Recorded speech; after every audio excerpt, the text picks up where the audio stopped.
Frank Sinatra, conocido como La Voz, es una de las figuras más emblemáticas del canto estadounidense. Con una carrera musical que abarcó más de 6 décadas, su legado incluye múltiples clásicos atemporales, cartas de presentación inconfundibles.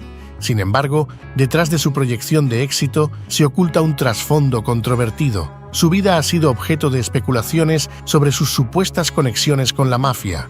Se dice que su amistad con notables mafiosos como Sam Giancana o Willie Moretti le proporcionó protección y acceso a círculos exclusivos que catapultaron su carrera para siempre. ¿Fue simplemente un artista atrapado en un juego que no podía controlar? ¿O perteneció a todo aquello por firme convicción? A continuación, pondremos la lupa sobre los posibles vínculos clandestinos de Frank Sinatra, siendo para algunos el cantante de la mafia.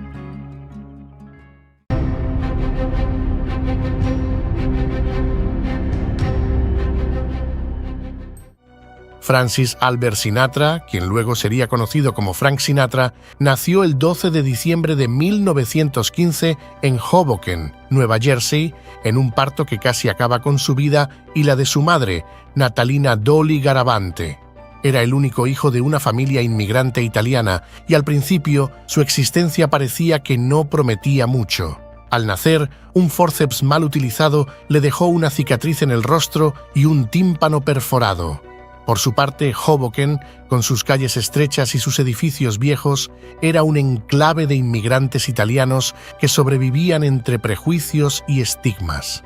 La comunidad vivía apretada por la hostilidad de una sociedad que los veía como forasteros permanentes. En casa de los Sinatra, el contraste era evidente. Antonino, su padre, conocido como Marty, trabajaba como boxeador y bombero, mientras Dolly dirigía con mano firme tanto el hogar como una taberna clandestina durante la Prohibición. Allí, la mafia no era una presencia ajena, sino una realidad cotidiana. El negocio de Dolly no solo ofrecía tragos ilegales, sino quizá vínculos con figuras del crimen organizado. Inclusive, Babe Garavante, hermano de su madre y por lo tanto su tío, era un reconocido capo del condado de Bergen, en Nueva Jersey. Marty, aunque más reservado, no era ajeno a ese mundo. Su carrera como boxeador supuestamente también lo puso en contacto con círculos vinculados al dinero fácil, una relación que, si bien tácita, siempre estuvo presente. El entorno familiar de los Sinatra estaba lejos de ser convencional. De niño, Frank era delgado, algo desgarbado y, por lo que decían, un tanto solitario. La música llegó pronto como un refugio, un escape de las burlas por su apariencia y de las tensiones de una ciudad dura. A los 9 años ya cantaba en el bar familiar, entre vasos medio llenos y clientes habituales. Ese joven creció en este ambiente ambiguo donde lo legal y lo ilegal convivían sin grandes aspavientos. Allí, su voz comenzó a destacar, aunque pocos podrían haber imaginado que aquel chico tímido llegaría a conquistar escenarios mucho más grandes que los modestos rincones de Hoboken. Los prejuicios que enfrentaban los italianos en Estados Unidos moldearon su carácter, infundiéndole una mezcla de desconfianza y desafío. También desarrolló una temprana conciencia política, influida por el activismo de su madre en el Partido Demócrata. La adolescencia llegó con un cúmulo de retos. Aunque su voz continuaba mejorando y ganaba admiradores locales, ese muchacho no era un estudiante destacado. De hecho, abandonó la escuela secundaria sin titulación, convencido de que su destino no estaba detrás de un escritorio, sino frente a un micrófono. Por las noches, recorría los bares y clubes de Nueva Jersey buscando cualquier oportunidad para cantar. En esos días, también se codeaba con figuras menos respetables. Su relación con amigos de infancia que tenían vínculos con la mafia comenzó a forjarse entonces. Uno de esos amigos, varios años mayor que él, era Joe Fischetti. En realidad, Frank y Joe compartieron vecindario en Hoboken. El segundo era primo de Al Capone y contaba con vínculos profundos en el crimen organizado. Por aquellos días, aquel hombre, ya involucrado en negocios turbios y con conexiones en los clubes nocturnos, empezó a moverse como un pez en el agua en el mundo del entretenimiento. Para Sinatra, un joven con una voz prometedora y una ambición aún mayor, las puertas que Joe podía abrir eran tentadoras. No pasó mucho tiempo antes de que el mafioso empezara a actuar como un mentor improvisado, sumando a la causa a su hermano, Rocco Fischetti. De ese modo, el ascenso de Frank estuvo envuelto de talento, ambición y un toque de suerte. Pero fueron también las circunstancias, los encuentros fortuitos y las conexiones con aquellos que operaban en los márgenes de la legalidad. Entretanto, el incipiente cantante conoció a Nancy Barbato en el verano de 1934 en Nueva Jersey. Era apenas un joven de 18 años con un ukelele como única arma. Ella tenía 24 años y un porte que lo desarmó de inmediato. La atracción fue instantánea, un relámpago que iluminó el camino hacia un noviazgo que duraría cerca de 4 años.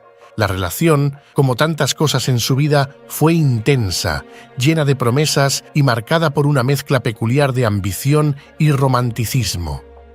A la edad de 23 años, en pleno auge de su juventud y su ambición, fue arrestado por 14 horas en el condado de Bergen, Nueva Jersey, por un delito que, en aquellos días, era considerado un crimen moralmente irreparable: seducción. Según los informes policiales, el incidente ocurrió cuando el joven músico intentó conquistar a una mujer que era descrita como de buena reputación.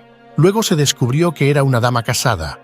Por esto, el cargo de seducción pasó a ser de adulterio, un cargo que avivaba aún más la condena social.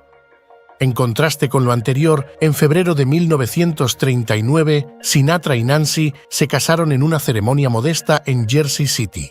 Una iglesia, unas pocas palabras y el comienzo de lo que prometía ser una vida compartida. Nancy, quien ahora era la señora Sinatra, parecía dispuesta a ser el ancla que mantendría a su cónyuge conectado a tierra mientras intentaba alzar vuelo como artista. Al principio, ese papel lo cumplió con diligencia. Lo acompañaba a sus conciertos, le daba apoyo emocional y se encargaba de recordarle que el éxito no tenía que significar perder el norte. Él, por su parte, prometió no dejar que nada, ni siquiera la fama, se interpusiera entre ellos. Pero Nancy dejó una marca indeleble en su vida, y no solo en lo personal. Nancy, como se descubrió con el tiempo, tenía conexiones familiares que siguieron inclinando a su esposo hacia un mundo muy distinto al de las melodías románticas y los focos brillantes. Era prima de un asociado de Willie Moretti, un mafioso de renombre y miembro destacado de la familia genovese. Fue a través de Nancy que él lo conoció, quien se convirtió en una figura clave en los primeros años de la carrera del cantante. Willie, con su influencia y métodos poco ortodoxos, abrió nuevas puertas para el joven cantante de Nueva Jersey. El verdadero punto de inflexión llegó cuando Sinatra grabó su primer sencillo titulado Desde el fondo de mi corazón y se unió a la orquesta de Tommy Dorsey, ambas cosas el mismo año de su boda.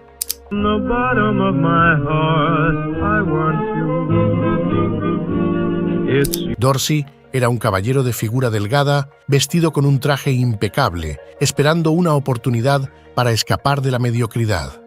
Un maestro del trombón con reputación de ser tanto un genio como un tirano, necesitaba un nuevo vocalista. Frank, con apenas unos meses de experiencia en la orquesta de Harry James, vio en Dorsey algo más que una oferta, una puerta hacia la grandeza. La relación entre ambos comenzó con una mezcla de respeto y sumisión. El artista sabía que unirse a la orquesta de Dorsey era más que un paso profesional, era un pacto. Los ensayos eran interminables y el perfeccionismo de Dorsey rozaba lo abusivo. Frank soportaba las humillaciones en silencio porque entendía que el precio del éxito no era la dignidad, sino la paciencia. Esta etapa marcó el comienzo de su fama, pero también lo encadenó a un contrato que pronto se volvería asfixiante.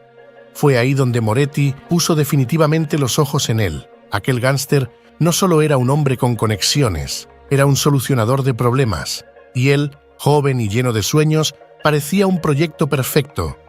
La relación entre ambos comenzó con pequeños favores, como garantizarle presentaciones en clubes nocturnos, pero pronto evolucionó en algo mucho más intrincado. Su relación con el asociado de los genovese no fue la única conexión con la mafia que definiría su trayectoria. A lo largo de su carrera, habría establecido vínculos con otras figuras prominentes del crimen organizado, cada una dejando su huella en la narrativa de su vida. A comienzos de los años 40, Sinatra ya caminaba con paso firme por el sendero del estrellato. Su voz, suave como un murmullo nocturno, hipnotizaba a audiencias que buscaban un respiro entre los ecos de la guerra. La grabación de la canción Nunca volveré a sonreír en mayo de 1940 junto a la orquesta de Dorsey marcó el inicio de la leyenda. La canción, con su melodía melancólica y la voz aterciopelada del intérprete, escaló las listas hasta el número 1, donde permaneció durante 12 semanas.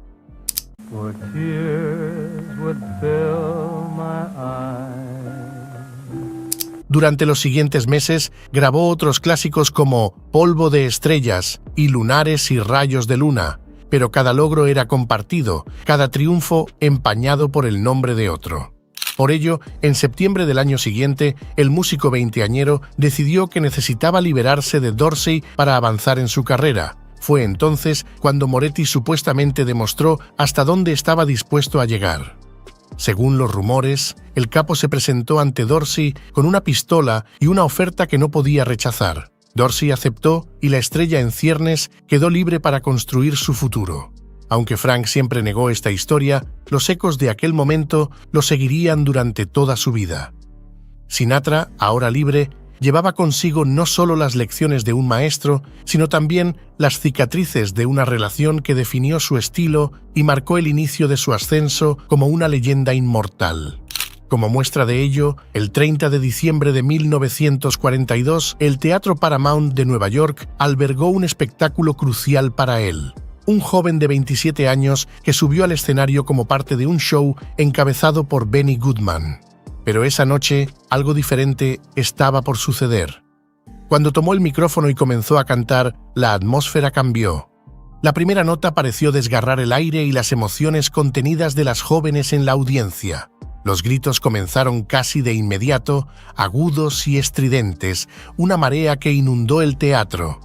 Fue una reacción visceral, como si cada adolescente en la sala hubiese encontrado en la voz del artista una respuesta a sus anhelos y frustraciones. Lo que había comenzado como un contrato de 4 semanas pronto se extendió. La locura, que los periódicos llamarían Sinatramanía, se desbordó del teatro hacia las calles. Multitudes de chicas, con sus calcetas hasta los tobillos, esperaban horas solo para verlo entrar o salir del edificio. Algunas lloraban, otras se desmayaban y todas compartían la certeza de que estaban presenciando algo más que una presentación. A partir de esa noche, nada volvió a ser igual. Desde entonces, el apodo La Voz comenzó a asociarse con él debido a su excepcional habilidad para interpretar canciones y conectar emocionalmente con su audiencia. Igualmente, Sinatra dejó de ser un simple intérprete para convertirse en uno de los primeros íconos juveniles de la cultura pop estadounidense, el centro de una revolución que nadie había previsto.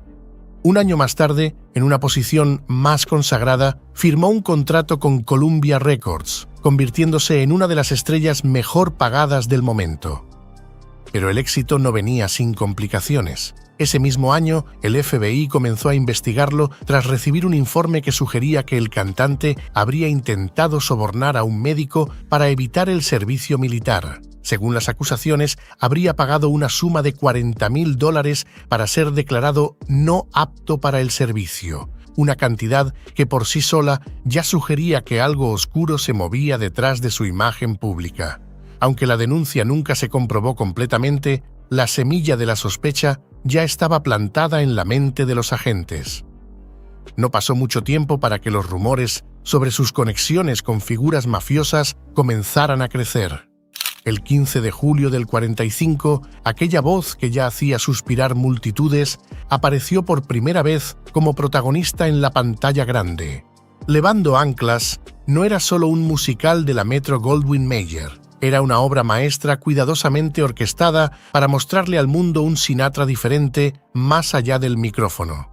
Dirigida por George Sidney, la película fue un despliegue de color, música y carisma que se convirtió en un hito para la industria, pero sobre todo para el joven cantante.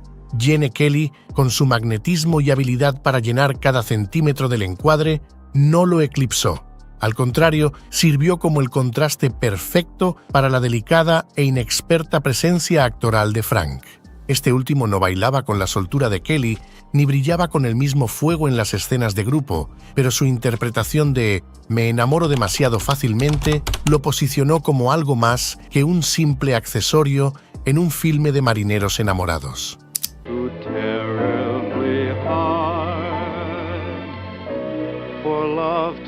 El éxito de la película fue contundente, no solo en taquilla, sino en su impacto cultural. Sinatra dejó de ser exclusivamente una figura de los escenarios para convertirse en un hombre del celuloide. Durante este tiempo, sus conexiones con la mafia no solo le abrieron puertas en la industria, sino que también le brindaron una capa de protección en un mundo donde el éxito podía atraer enemigos. Pero en diciembre del año próximo, nuevamente apareció en el ruedo su vecino de la infancia, Fischetti, quien lo invitó a un viaje que en apariencia era una escapada relajante a Florida y luego a La Habana. Nuestro protagonista aceptó, tal vez viendo en la invitación una oportunidad de descanso. Total, un poco de sol, arena y agua salada no le hacían daño a nadie. Sin embargo, el verdadero propósito del viaje resultó ser un encuentro de los líderes más poderosos de la mafia, encabezados por Charles Lucky Luciano. La Habana, con su sol abrasador y sus casinos repletos, era el escenario perfecto para semejante malhechor, ahora un exiliado en Cuba tras su deportación. La invitación no era inocente. Luciano planeaba reunir a los jefes de las familias mafiosas para redefinir el mapa del crimen organizado en América, en la que sería conocida como la Conferencia de La Habana.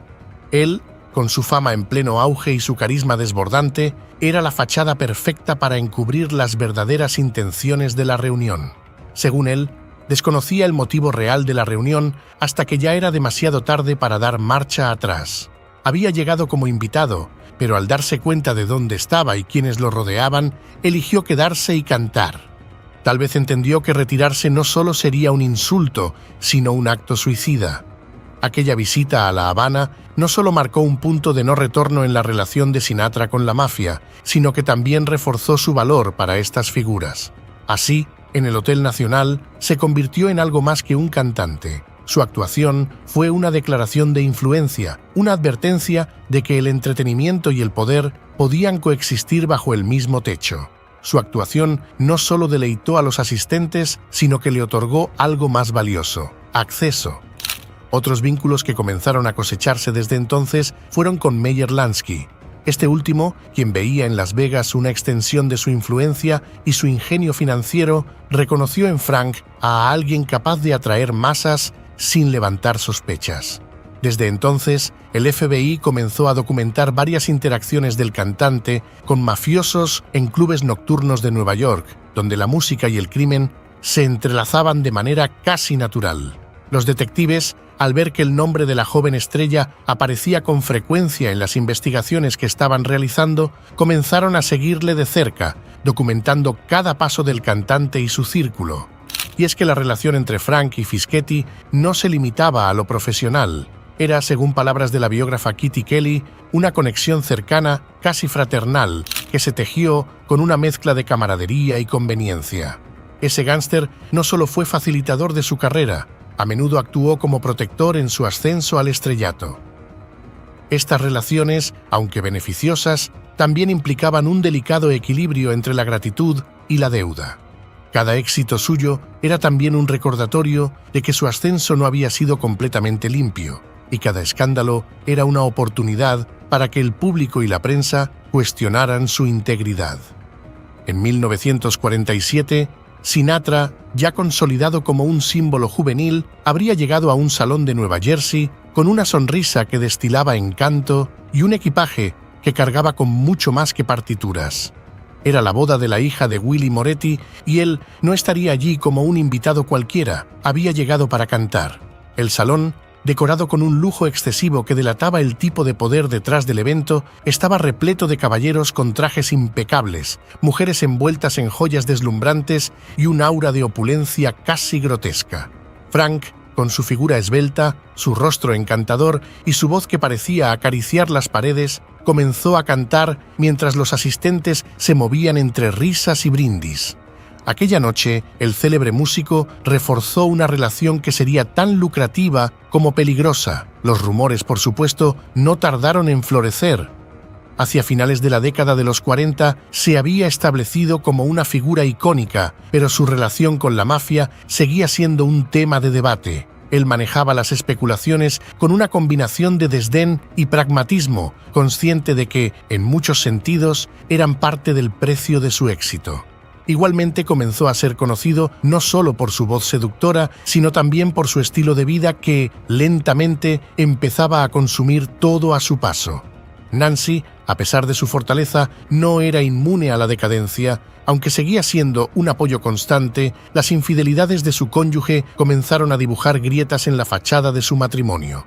La fama trajo consigo tentaciones, y él, con su carisma francamente irresistible, no tardó en sucumbir. El matrimonio tuvo 3 hijos, Nancy, Frankie y Tina. Los niños, durante un tiempo, parecieron ofrecer un respiro, una razón para mantener la unidad familiar. Por momentos, él intentaba redimirse, obsequiándole joyas caras y promesas de cambio que nunca terminaban de cumplirse. No obstante, el peso de las infidelidades y el creciente abismo emocional entre ellos hicieron que para finales de la década el matrimonio fuera poco más que un espejismo. Para este tiempo, y luego de unos años de su gran estallido, su carrera tampoco atravesaba su mejor momento. Para inicios de la década de los 50, había pasado de ser el ídolo de los adolescentes en los años 40 a ver su popularidad desmoronarse levemente como un castillo de arena, golpeado por las olas del tiempo. Ya rozaba las 40 primaveras y, como todo hombre que siente el peso del anochecer, buscó un nuevo amanecer. Esto implicaba reinventarse como artista, sí, pero también de establecer nuevas alianzas. Naturalmente, no todas tan limpias. Los rumores sobre sus conexiones con la mafia comenzaron a manchar su impecable imagen pública. Cada éxito en los escenarios venía acompañado de susurros en los tabloides. Los lazos con figuras como Luciano eran difíciles de cortar, no porque fueran cercanos, sino porque el pasado, como las deudas, siempre encuentra una forma de reclamar su lugar. De hecho, en 1950 surgieron documentos que vinculaban al cantante con líderes mafiosos y actividades ilegales en Las Vegas. Hablando de eso, por aquellos días, Sinatra amplió su popularidad en Las Vegas, una ciudad recién nacida que brillaba con el dinero de los turistas y los hombres más buscados por los cuerpos de seguridad. Allí, entre casinos que pulsaban al ritmo de las máquinas tragamonedas, encontró a Carlo Gambino, una figura tan pulida como peligrosa de la entonces familia criminal Anastasia. Las primeras conexiones entre ambos fueron tenues, mediadas por intermediarios, pero dejaron claro que el cantante no era del todo extraño en el mundo de las familias. Se decía que aquel capo, con su habilidad para mover los hilos del crimen desde Nueva York, había facilitado a Frank contratos jugosos en clubes de Las Vegas. Nada oficial, claro. En este mundo, los favores eran como las canciones que deslumbraban a su audiencia, ofrecidos con sutileza, pero cargados de intenciones. Por estos días, los lazos entre él y Meyer Lansky también se habrían estrechado, tejidos con contratos, cenas y un entendimiento tácito. Sinatra ofrecía su fama como carnada y el delincuente proporcionaba el marco para que brillara. Los mundos de Frank y Aniello de la Croce también comenzarían a colisionar. Sus encuentros, aunque no muy documentados, fueron orquestados en clubes y fiestas privadas, donde el champán corría tan fácilmente como las órdenes de asesinato. El músico llevaba su sonrisa deslumbrante. Aniello, una mirada gélida que podía cortar el aire. Cada cual era maestro en su propio arte, pero ambos sabían que la supervivencia, en su esencia más cruda, requería aliados como ellos. Diciembre de 1950 cerró con un espectáculo que no necesitaba de luces ni orquestas. Aquel hombre cuya voz había seducido a multitudes enfrentaba el escrutinio del Congreso de los Estados Unidos. Aquel año, el Comité de Actividades Antiamericanas buscaba no solo comunistas bajo cada alfombra, sino también los tentáculos del crimen organizado en la cultura popular. La citación del Congreso fue un escándalo mediático antes de que él entrara en la sala. Titulares sensacionalistas pintaban al crooner como un compinche de mafiosos, un embajador informal entre el mundo farandulero y los bajos fondos. El FBI, que llevaba años llenando expedientes con su nombre, había alimentado los rumores con investigaciones que bordeaban lo obsesivo. En la sala del Congreso, Sinatra se presentó con la elegancia que lo caracterizaba, pero no logró sofocar el cuchicheo de los presentes. Su testimonio fue tan pensado como sus presentaciones en el escenario. Negó todo con una calma que algunos calificaron de insolente. «Conozco a mucha gente del espectáculo, pero no lo que hacen», declaró, como si las acusaciones fueran meras notas desafinadas en un concierto perfecto. Pero su negación no apagó las preguntas ni el morbo de un público. Desde entonces, los sectores más conservadores lo señalaron como un mal ejemplo, un ícono corrupto capaz de seducir a los jóvenes hacia la delincuencia. Algunos periódicos amarillistas incluso se aventuraron a llamarlo un mafioso en disfraz de cantante. La ruptura entre Sinatra y Nancy Barbato llegó oficialmente ese mismo año, pero para entonces ambos sabían que el amor que los había unido en aquel verano ya no era más que un recuerdo distante. Este evento prácticamente coincidió con el asesinato de uno de sus allegados, Willie Moretti. Para él, pudo ser solo un contacto mafioso menos. Por aquellos días, sus fiestas sociales se transformaron en un desfile de rostros conocidos tanto por la prensa de espectáculos como por los agentes del FBI. En el 52, Ava Gardner, la actriz que encendía titulares, se convirtió en su esposa y en un memorando constante de que la atención que buscaba no siempre era la que necesitaba. Un año más tarde, el 500 Club de Atlantic City se erigió como un cruce inevitable en su vida. Su propietario, Paul D'Amato, no solo dirigía el club con mano firme, sino que también mantenía la puerta abierta para aquellos cuyas actividades traspasaban los límites de la ley. En ese ambiente cargado de humo y whisky barato, él y Paul se conocieron. La relación no fue un golpe de suerte, ambos sabían lo que el otro podía ofrecer. Para Frank, ese caballero representaba una mezcla de protección y acceso al círculo donde el entretenimiento y el crimen se abrazaban con descaro. Para D'Amato, Sinatra era la pieza perfecta para añadir brillo a un negocio que, al menos en apariencia, dependía de los aplausos. D'Amato, al igual que otros mafiosos allegados a él, quizá facilitaba conexiones, limaba asperezas y, si era necesario, hacía desaparecer problemas antes de que se convirtieran en titulares. Mientras tanto, en el Strip, el Sands Hotel and Casino estaba en construcción y el 7 de octubre de 1953, Frank subió al escenario de su gran inauguración. Fue invitado por Jack Entrarer, un gerente con ojo para el talento y, según se decía, socio comercial y mediador de muchos, digamos, empresarios exitosos.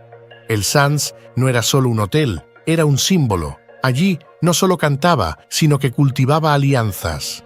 De hecho, justo por aquellos días, Sam Giancana habría entrado en escena.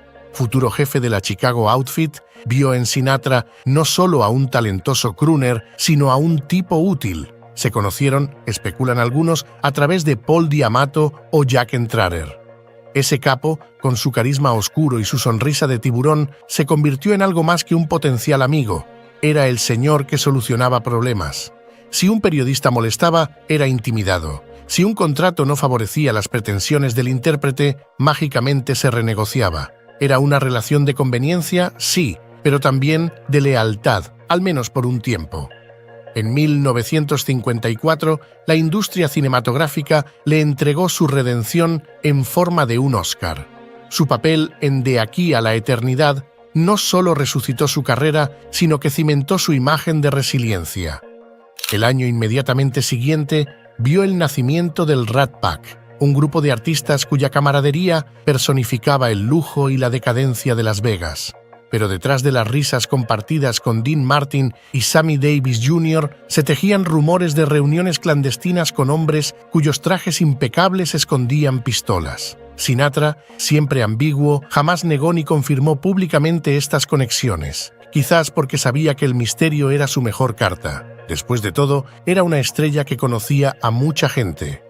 En otoño del 57, ese ícono que había conquistado escenarios y corazones se aventuró a la televisión con The Frank Sinatra Show. Era un ambicioso intento de dominar un medio que, aunque joven, ya estaba configurando la cultura popular.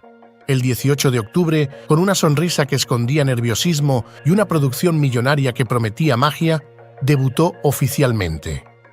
32 episodios después, el sueño televisivo se apagó en un suspiro, dejando detrás un eco incómodo de expectativas no cumplidas. El formato era un experimento, una mezcla que oscilaba entre variedades, dramas actuados y otros introducidos por él mismo. Pero lo que parecía una apuesta por la diversidad pronto se transformó en un cúmulo de desinterés. El resultado era una colisión incómoda entre lo que él quería ser y lo que el público esperaba de él.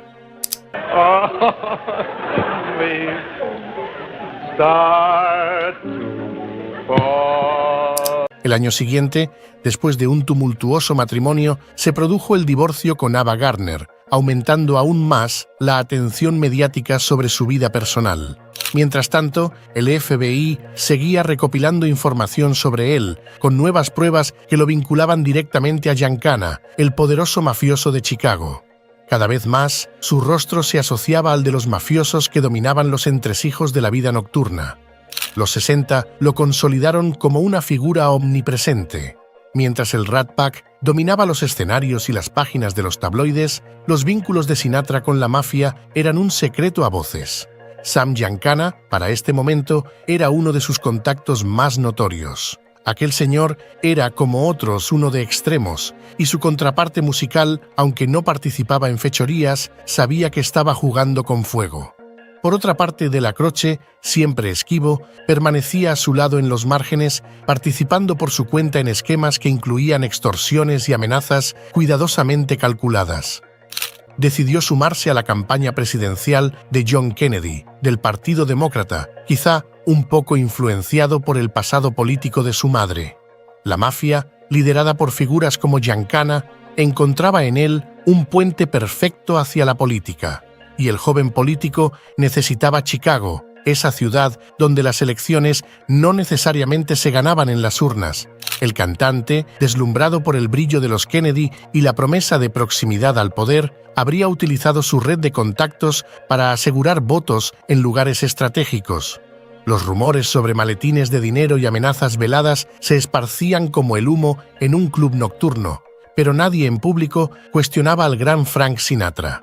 No había pruebas, solo chismes que se perdían en el viento. La alianza parecía perfecta. El aspirante demócrata ganaría y Sinatra se consolidaría como un potencial mediador entre mundos opuestos.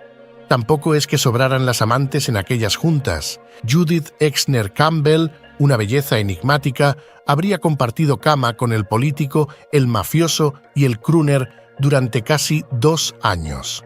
Cada uno de ellos tendría su papel en ese lío de faldas que involucraba a 3 hombres poderosos, pero solo la mujer parecía tener las cartas ganadoras. Ella era un hilo conductor entre Kennedy y Giancana, un acertijo femenino que nadie se atrevía a pronunciar en voz alta. Quizá pudo haber revelado más de lo que sabía, pero el miedo la mantenía callada. Todo lo que él había hecho hasta ese momento, las canciones, las películas y las noches interminables eran un prólogo de lo que estaba por venir, o eso creía él.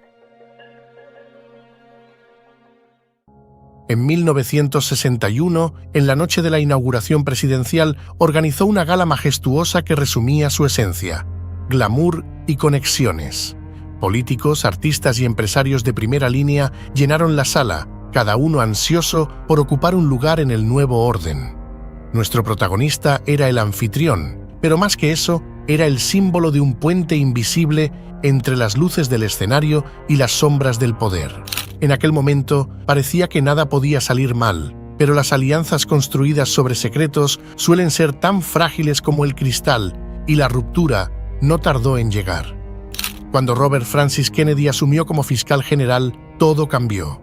Bobby, implacable y obsesionado con erradicar el crimen organizado, no tenía interés en los favores ni en los códigos de lealtad que su hermano había aceptado tácitamente.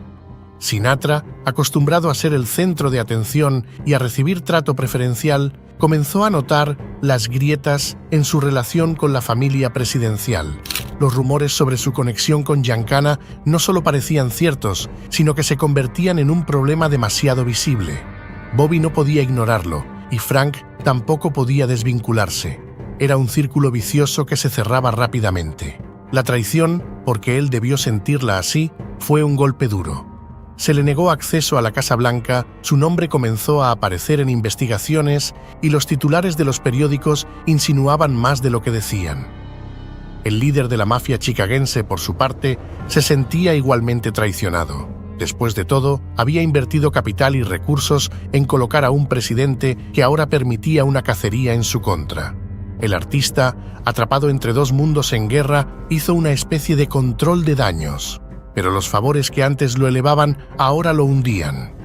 El declive no fue inmediato, pero fue inevitable. Los paparazzi comenzaron a seguirlo con más agresividad, los contratos en Hollywood se volvieron menos frecuentes y el brillo de los días en Las Vegas se opacaba ante las preguntas incómodas y las miradas inquisitivas de quienes sospechaban de sus vínculos.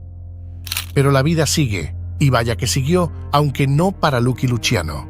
Él murió a principios de 1962, lejos de los reflectores que el otrora joven que le cantó aún disfrutaba. Para entonces, los caminos de ambos se habían separado por completo, pero el eco de su encuentro en La Habana persistía. Se comentaba mucho que la amistad no había cesado. Supuestamente, la policía encontró entre la ropa del difunto solo dos cosas: un encendedor y un cuchillo. Lo sorprendente no era eso, sino la dedicatoria: a mi querido compañero Lucky, de su amigo en la familia, Frank Sinatra. A mitad de la década, con Septiembre de mis años, su música se tornó introspectiva. Ahora, el jovial crooner cantaba como alguien que experimentaba la crisis de la mediana edad. Era lógico. La estrella estaba arribando a los 50 años de edad y la juventud que alguna vez lo catapultó ahora lo estaba abandonando irremediablemente. El 11 de abril de 1966 se le presenta una partitura que llevaba la promesa de un renacimiento para él: Extraños en la noche. La melodía, originalmente concebida como un accesorio para el cine, se convirtió en el vehículo perfecto para su regreso, cargada de una melancolía premeditada y arreglos que farfullaban sofisticación. Exchanging glances, wandering in the night. El 19 de julio llegó su tercer matrimonio, y es que Mia Farrow y Frank Sinatra tuvieron una relación marcada por la diferencia de edad y la intensidad emocional. Para el momento de la boda, la actriz tenía 21 años. Su prometido, en cambio, estaba a meses de cumplir 51. Fue un matrimonio corto, ya que 2 años después llegó el divorcio.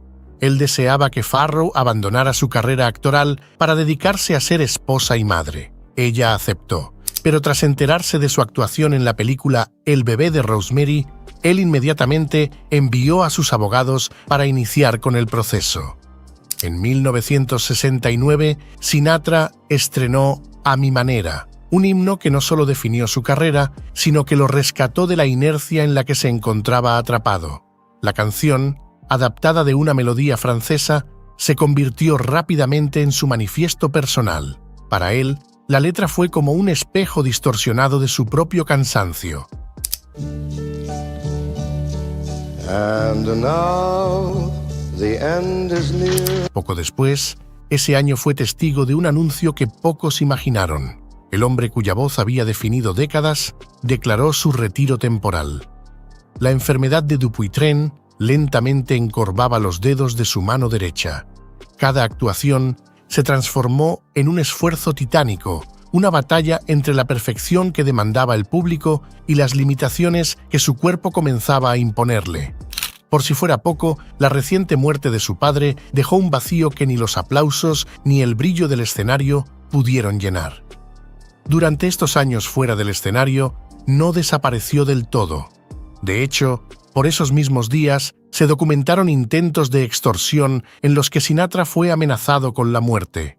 Esa extorsión revelaba la magnitud de las tensiones a las que estaba sometido, con mafiosos y figuras del poder exigiendo su participación en su red de intereses ilícitos. El 18 de julio de 1972 tuvo que declarar ante la Comisión Investigadora sobre el Crimen, que había estado investigando la influencia del crimen organizado sobre los deportes y las carreras de caballos. Este día, esos vínculos no eran más que cadenas que lo empujaban hacia un abismo de preguntas incómodas. ¿Qué tiene que decir sobre su relación con la mafia?, preguntó un congresista mientras los demás se inclinaban hacia adelante como si esperaran que Sinatra revelara un secreto que cambiaría el curso de Hollywood o de las grandes disqueras. Él simplemente sonrió. ¿Mafia? ¿Yo? Solo soy un cantante. Nunca he hecho nada ilegal, respondió, sin mucho que agregar. Esta vez, la mayor preocupación fue el hipódromo Berkshire Downs, ya que el sentado en el banquillo de los acusados había invertido en él $55,000 casi 10 años antes. Las autoridades sospechaban que podía ser parte de un entramado corrupto a través del establecimiento. Finalmente, cuando las luces se apagaron, salió del escenario del Congreso como un hombre marcado por la sospecha, pero aún envuelto en su aura de estrella.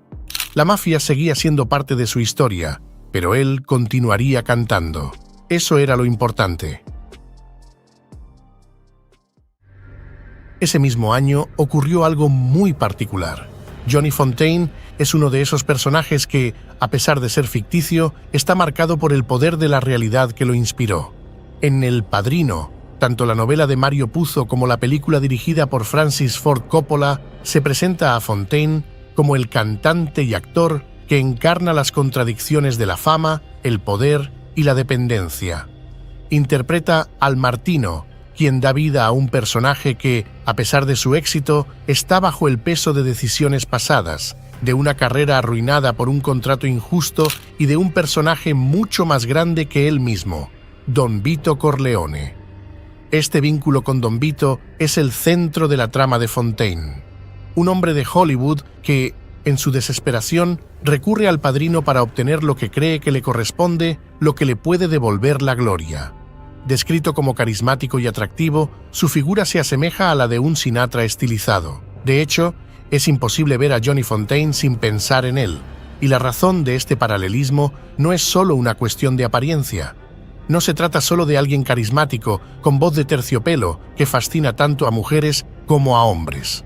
Es la vida misma de Frank la que impregna la historia de Johnny.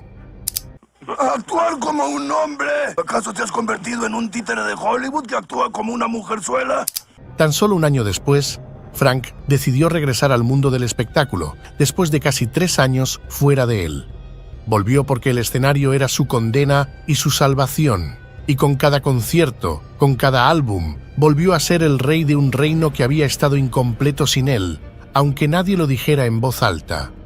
En 1974, Gambino dio un nuevo paso en su relación con Sinatra. Una noche, tras un espectáculo especialmente exitoso en el Westchester Premier, el jefe de la rebautizada familia Gambino visitó junto a otros colegas y asociados el camerino del cantante.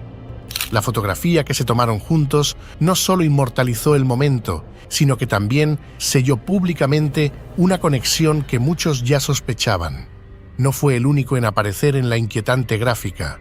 De izquierda a derecha se encontraban de pie Paul Castellano, Gregory de Palma, Frank Sinatra, Thomas Marson, Carlo Gambino, Jimmy Fratianno y Salvatore Spatola. Sentados estaban Joe Gambino y Richard Fusco.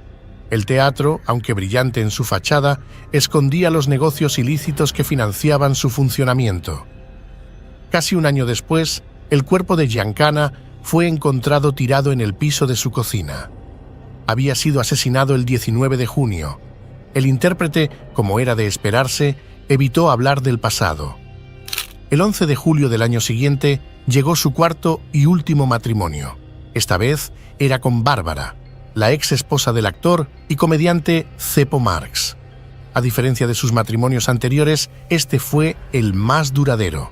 De hecho, la pareja permaneció junta hasta la muerte del primero de ellos. Cuando Carlo Gambino murió en octubre de ese año, su figura dejó un vacío en el submundo neoyorquino. Sinatra, para entonces, había aprendido a navegar las aguas turbulentas de la fama y el escrutinio, pero el eco de su relación con el recién fallecido persistía. Para el año 79, el mítico cantante popularizó New York, New York, una canción compuesta 2 años antes para la película homónima de Martin Scorsese y protagonizada por Liza Minnelli y Robert De Niro.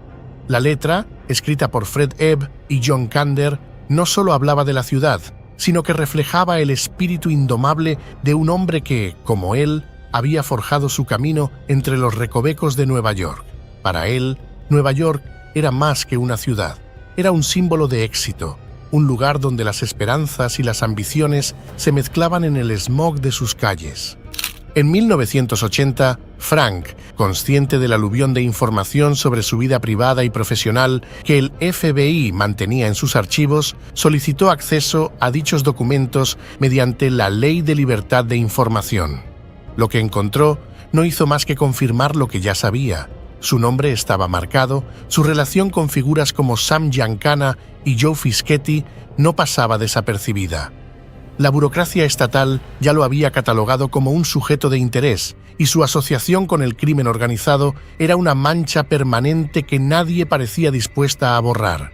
Sin embargo, como en todas las veces anteriores, el FBI no encontraba nuevas pruebas que pudieran ponerlo contra las cuerdas. Al mismo tiempo, en un movimiento que sorprendió a muchos, se alineó con el Partido Republicano.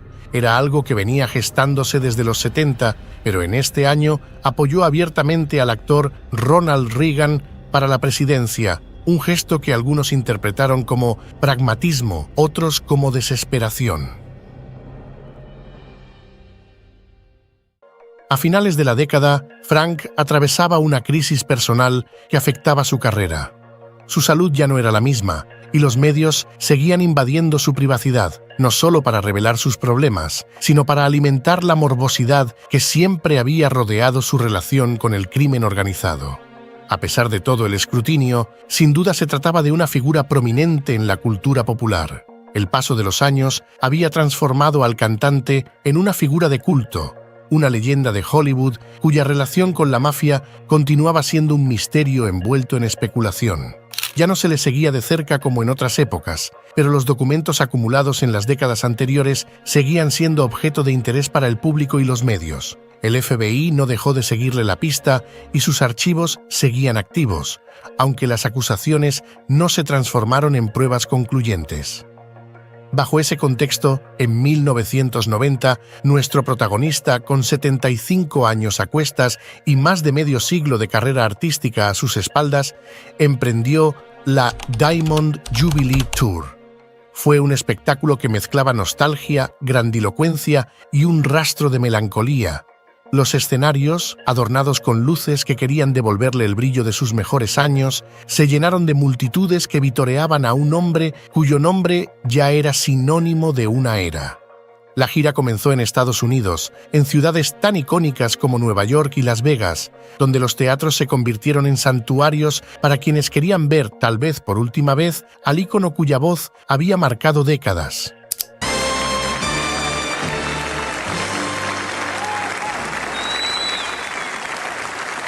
El recorrido cruzó el Atlántico, llevándolo a escenarios europeos donde su nombre aún era venerado.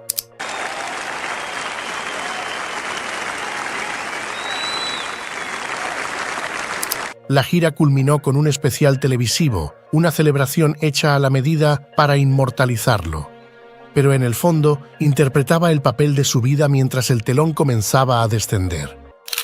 Los últimos días de 1995 vieron a una leyenda convertirse en un señor octogenario. Sin duda, por desgaste orgánico natural, ya no era el mismo galán que solía ser. Un año después, un infarto cardíaco lo sorprendió, como si su propio corazón hubiera decidido darle una advertencia que él, fiel a su estilo, ignoró. Para febrero del año siguiente, un segundo ataque llegó, esta vez más serio, y aún así, Sinatra seguía aferrándose al escenario, como si la música pudiera sostenerlo donde la medicina ya no podía. Mientras tanto, el cáncer de vejiga hizo su entrada, silencioso pero implacable, dejando una hemorragia que exigió transfusiones y que alimentó la certidumbre de que el final estaba más cerca de lo que él estaba dispuesto a admitir. Cuando el tercer infarto finalmente llegó, fue como el cierre de una canción demasiado larga donde incluso el silencio se sintió inevitable. La leyenda, quien rozó el brazo de la mafia sin llegar a apretarlo, dejó el escenario. Frank Sinatra falleció el 14 de mayo de 1998 en Los Ángeles a la edad de 82 años. Los titulares se desbordaron de nostalgia, obituarios que parecían competir por capturar la inmensidad de su legado y homenajes que, por mucho que intentaran, se sentían incompletos. En las estaciones de radio, su voz volvía a llenar los silencios, como si incluso en su muerte reclamara el escenario. Días después, en Beverly Hills, una iglesia se llenó de rostros conocidos y lamentos silenciosos. Era un evento privado, pero la exclusividad no pudo ocultar lo que realmente era: el funeral de un ícono del siglo XX. Bárbara, su última esposa, recibió de su parte una herencia significativa que incluía varias propiedades inmuebles y los derechos sobre sus grabaciones. La conmoción no finalizó allí. En diciembre de ese mismo año, el FBI divulgó 1.275 páginas que cubrían la vida de Sinatra desde sus inicios hasta sus últimos días. Las revelaciones fueron tan impactantes como predecibles. Ese cantante tan venerado no solo había sido una figura irreemplazable en la cultura estadounidense, sino también un hombre marcado por su relación con el crimen organizado. La publicación de los documentos, lejos de traer paz a su figura, solo avivó el mito. El crooner que había conquistado al mundo con su voz también había sido parte de un juego mucho más oscuro. Aunque el FBI nunca logró probar su implicación directa en actividades delictivas, la relación entre el cantante y el crimen organizado siempre quedó marcada por la sospecha. Inclusive, otros nombres turbios relucieron en aquellas hojas, sin dejar claras muchas piezas del rompecabezas: Giuseppe Genco Russo, Jimmy Fratianno, John Gotti y Frank Costello. La conclusión fue irrevocablemente la misma: no era un mafioso ni un delincuente. Todo lo contrario, era un artista en toda la expresión del término, uno con contactos de toda índole aquí y allá. Simplemente en el viaje de la vida se cruzó con unos cuantos que sí lo eran. Si te ha gustado la historia del legendario Frank Sinatra, entonces deberías conocer la impactante vida de Joseph Pistone, el agente que se infiltró en la mafia y casi no vivió para contarlo. Tienes el video con su historia justo en pantalla.